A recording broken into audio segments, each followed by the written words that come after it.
What's up, boys and girls? You know who you are. Welcome to the presser for Huck Tua Week 1 for the Nffl 2024-2025 season. We came out with a dub. Short story. So that's awesome. Love to see it. Needed it early. We'll get to it a little bit later. Team overperformed, honestly, early on Sunday. Team wasn't looking hot, even on Thursday night with one player, who underperformed. He was one of three, really, that were kind of vital there. So, still came out, pulled out a dub, loved it. Played Ryan week 1. He had some scary on paper team members there. Kenneth Walker could easily come out there and be a top 3, top 5 running back. He did show out. I think he got like 16, 17, 18 points, something like that. But, keeping him under 20 was huge. My team didn't do shit to do it, but, being able to kind of handicap a lot of his players with touchdowns. He didn't get a lot there. Was really vital for the Hawk Tua team. Kind of getting to that team, and the performance that we did see, because it is something that was shocking, I think, to a lot of people this year, and to myself. Honestly, I knew I drafted a good team. I knew I had a lot of trust. Didn't get terribly too drunk for the draft, which was, I think, a good idea. But yeah, getting to it. We had Baker at 29.66. We had Tua at 18.62. I mean, that is overperforming at its finest right there. Baker and Evans, I think, could be a sneaky QB wide receiver 1 duo here this year. I think if Evans can anywhere pull off 75, 80% of what he did last year, and if Baker can kind of take that next step, got a big contract this offseason, so really needed that to kind of produce. And I think week 1 showed a lot of promise, a lot of hope, honestly. And even if Baker can put me around the 19 points a week, that's lovely. Hovering around a top 10 finish is exactly where we need him. Tua at 18.6. Tougher matchup this week with fucking Jacksonville. Not really a hard defense, but with the Tua going on, with Waddle kind of being a little injured, didn't see a lot of play. Had a lot of of course, Tua didn't affect him, or didn't affect Tyreek Hill. Waddle, a little bit different story. Definitely not on the trade block by any means. He still produced at 13.7. Mike Evans at 20.6. So we still had a really solid weekend here. With the guys. Just need to see a little bit more targets. Waddle, I think, dropped one early on that could have been a good 15 or 20 more yards. So I just need to see him, kind of get back to the old Waddle from 2 years ago, and hopefully he can catch a couple TDs. That would be electric for us. Getting to Monty here. Monty had 15.8. He picked up exactly where he left off last season. That was a fucking massive, mid to later round pick there by me, especially since I went CMC and then 5 wide receivers in the draft. Go check me on it. Took balls to do it. Got some guys I think I reached on, but also, need some help in some certain positions. And Monty definitely produced here this week at 15.8. Yours check, 5 points, not bad. Needed somebody, picked him up super fucking late, like 3 minutes to go. So 5 points, fucking phenomenal. Andrews 2.4, fucking terrible. Thursday nighter, really not looking great. I think I was projected at one point this week like 136 or 132, 131, something like that. So we were down in the dumps for a hot minute, and Andrew was not helping out there. So we need to see him do some more. We're going to be checking the waiver wires a little bit. This is going to be a lot longer video than I thought. Ayuk 3.8, missed a touchdown throw, missed another touchdown throw, missed another one. Knocking a lot of rust off. I think the talent's there. I think he's going to get a lot more production once the season goes on. I think Greg Jennings is going to kind of be phased out of the offense a little bit more. Kind of more used as just a one-off week type thing with matchups, depending on the defense there. That was also a really hard, not a hard defense, but Jets are no joke. They're probably top 10 again this year, and I wouldn't be surprised if they do some damage to some teams we think will do pretty well this year. So Vikings D, fucking yeah, baby. It's between them or the Saints. And if I didn't get any one of those two, then I would have gone straight to,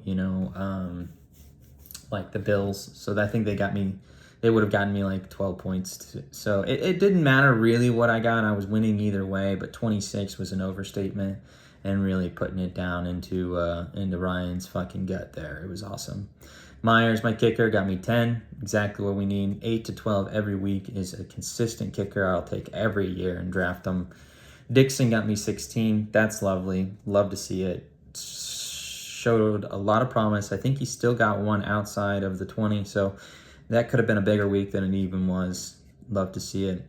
Notable mentions on the bench were Derek Carr at 21.3. I think a healthy Derek Carr is a good QB3. Depending on the team you have, it might be a good QB2. So watch out there. If Derek Carr produces, he's always on the waiver wire. He's always, the trade block. So he should be available all season long. Come to me. He's pretty cheap, honestly, even right now. This is a good time to get him. I got high hopes for him. If I can get something in return, maybe a little RB3. RB3 and a shitty quarterback, I'd love that. So, Brian Thomas Jr., love to see a rookie produce. Drafted 2, Coleman and Thomas this year, and I think Coleman's going to be a little bit more of a late starter. I think week 7, 8 on, I think he'll start to be a producer, where he might find his way into a flex position. But I think Brian Thomas, if he can do whatever he did on Sunday, I think he's going to produce high this season, especially with a couple of those players. Christian Kirk not getting shit, dropped 4 passes or whatever he did. Brian Thomas, I think, will be a staple in that offense and should match up well with Trevor Lawrence and his long ball accuracy. CMC, big note this year. It was sad. We had these concerns going into the draft. I knew that it was going to be a questionable week 1. Even though it surprised a lot of people. It surprised me, honestly. I thought it was going to be announced a little bit sooner than what it did. So whenever it didn't get announced until like an hour or 2 before, that kind of caught me off guard and had to scramble there a little bit. But hey, hats off to fucking Nick Lowe, who's getting Jordan Mason, I think it is, not Jeff Mason, but Jordan Mason. 21 points on that bench. Love to see it. Still won. Could have had a bigger week, but nice to see it. But yeah, Ryan kind of sucked badly. Top waiver wire picks are Lazard, Dortch, Madison, Hill, Bigsby, and Likely. Of course, Likely is going to go straight to Jackson. I don't see why he doesn't pick him up. His bench is garbage. And honestly, I'd be happy with one of those guys, but, winning in a fashion like you did last week, waiver wire picks are not usually something that you get a premium on. Looking towards next week, and we are already super far into this video, so it's going to be a while. Next week is Parker. This is going to be a challenge week. If CMC's out again, I'm going to be struggling hardcore. I think I go 1-on-1. As soon as CMC comes back, I don't know if there's a team this year that's going to be able to compete on a consistent basis with me. I think, I might lose 3 or 4 this season. But I think we're going to have a pretty good season with how things are rolling out so far. Parker's got some pretty high notable mentions. That's why I'm a little scared this week. I'm definitely more scared this week than I was last week. Parker's got his QB. Hurts and Richardson look to be almost QB 1 and 2. You could throw a couple guys in there as well. Like Nick Lowe's team's got some Jordan Daniels and I think Lamar. Could be lying there, but I there's some really good QBs. I think those guys finished top 5, top 7, somewhere around there. Holland Jones, he stole my Jones. Aaron Jones, baby. I know the magic that guy can produce. He can kill you on any given week, and he'll win you a shitload of times when it comes down to those bright lights. And Breece Hall is just a consistent workload, workhorse back. He's going to get a lot of opportunities every week. Diggs and Pitt, produced very well. Pitt got 10, Diggs got like 18 or something, 19 points. So I think Diggs is going to take a step back. I don't think he's going to have 2 touchdowns every week with the amount of receptions that he got and yards. But who knows? He might be the new Tank Dell this season on that Houston offense. Kind of phasing out Tank Dell, maybe. We got Pitts doing well. Stevenson doing well in his flex. Then he's got Pittman, who kind of underperformed a lot. I think he's going to be doing that a lot this season, unfortunately, until Richardson and inevitably gets hurt again. We all know that's happening. Smith did well. I think he kind of just got his projection, so we'll need to see a little bit more out of him. But honestly, a lot of these guys, and you can even put mine in there as well, a lot of guys this season do not have a lot of depth. We all kind of drafted towards our starting lineup and didn't produce a ton of depth there. So it's going to be a lot of waiver wire pickups early in the season. It's going to be a lot of fun. Going to be a lot of trades. I think we're going to have, first couple of weeks, there's going to be a lot of crazy trades, kind of like last year, that might produce, who knows, but we'll see. Outside of that, guys, I think I'm out of here. If you made it this far, kudos to you. You got the whole worksheet list, and I'm outie.